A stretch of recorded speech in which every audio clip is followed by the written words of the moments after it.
Hello, আজকে আমি একটা গুরুত্বপূর্ণ বিষয় নিয়ে আলোচনা করতে চাই। এটি আসলে খুব গুরুত্বপূর্ণ। এটি আমাদের অভিভাবক যারা আছেন তারা এবং যারা আ বাচ্চাদের লেখাপড়ার সাথে সংযুক্ত এডুকেটর, তারা আমার মনে হয় এই ভিডিও থেকে অনেক কিছুই শিখতে পারবেন এবং জানতে পারবেন। এবং আমরা যদি কিছু প্রোঅ্যাক্টিভ অ্যাকশন এবং প্ল্যান মতো কাজ করি, তাহলে আমাদের এই বাচ্চাগুলোর বেসিক অনেক গুণে ভালো করে গড়ে তোলা সম্ভব। সে বিষয়টি নিয়ে আজকে আলোচনা করব।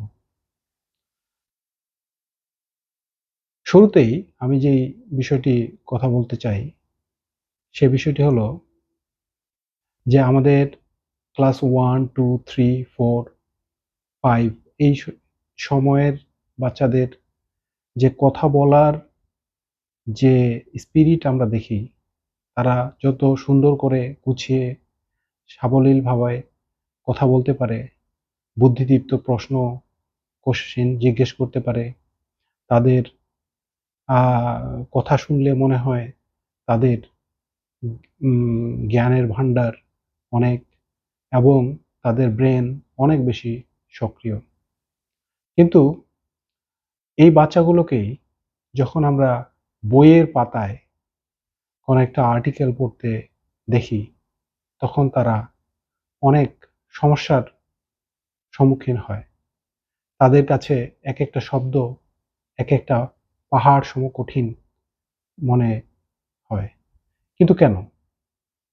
যে বাচ্চাটি সুন্দর করে কথা বলতে পারছে, কোনো জড়তা নেই, সবকিছু বুঝতে পারছে, সেই বাচ্চাটি বইয়ের পাতায় শব্দগুলোকে সে চিনতে পারছে না। শব্দগুলোর যে মিনিং, সেই মিনিংটি বুঝতে পারছে না। তাহলে আমাদের আসলে এই বিষয়টি আলোচনা করা দরকার। এই বিষয়টি সম্বন্ধে আমাদের সচেতনতা গড়ে তুলতে হবে। কেন এই সমস্যাটি হচ্ছে? আমরা যদি আরেকটু পয়েন্ট আউট করি, যেমন দ্রুত পড়তে না পারার কারণে বাচ্চারা পিছিয়ে যাচ্ছে এবং এই যে শব্দগুলোর সাথে বাস্তব চিত্রের যে একটা মিল, সেই মিলনটি তারা ঘটাতে পারে না। এই যে লিঙ্কিংটা তারা করতে পারে না। এই শব্দ থেকে যে বাস্তব চিত্রের যে ট্রান্সফরমেশনটা, এটি না করার কারণে তারা অনেক কিছুই বুঝতে পারে না এবং একটা সেন্টেন্স পড়লে তারা খুব সহজে বুঝতে পারে না। না পারার কারণে তারা আস্তে, আস্তে ওই আর্টিকেলটার মূল প্রতিপাদ্য বিষয়টি সম্বন্ধে বুঝতে পারে না।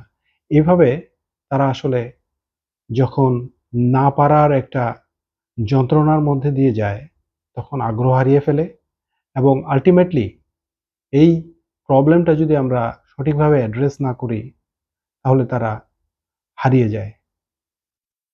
তো আমার মূল যে বিষয়টি, সেটি হলো যে আমরা যেন আ অভিভাবকরা যারা আছি এবং যারা এডুকেটররা আছি, তারা যেন এই বিষয়গুলো অ্যাড্রেস করতে পারে। যে সমস্ত বাচ্চারা এই সমস্যার মধ্যে দিয়ে যাচ্ছে, তাদেরকে সুনির্দিষ্ট একটা প্ল্যান এবং আম কর্মপরিকল্পনার মাধ্যমে তাদেরকে যেন আমরা এই প্রবলেমটা কাটিয়ে তুলতে পারি। এই ধরনের একটা প্ল্যান মতো যদি আমরা করি, তাহলে এই বাচ্চাগুলোই উচ্চশিক্ষায় শিক্ষিত হতে পারবে এবং তাদের যে বাবা-মার স্বপ্ন, দেশ, জাতি এবং সমাজের কল্যাণে তাদেরকে নিয়োজিত করার যে আগ্রহ তাদের বাবা-মাদের থাকে, তারা যেন সেটি করতে পারে। তো আজকে এইটুকুই। বিস্তারিত আমরা নেক্সট আরেকটা ভিডিওতে করব যে কেন আসলে এই বাচ্চারা দ্রুত রিডিং পড়তে পারছে না এবং কেন তারা এই শব্দগুলোকে একটা বাস্তব চিত্রের সাথে লিঙ্ক করতে পারছে না। এগুলির ব্রেইন সায়েন্সে এর মাধ্যমে আমরা এইগুলি বিশ্লেষণ করতে পারি। আমরা পরবর্তীতে এই বিষয়গুলো নিয়ে আলোচনা করব। তো আজকে এইটুকুই। Thank you very much. সাথে থাকার জন্য ধন্যবাদ।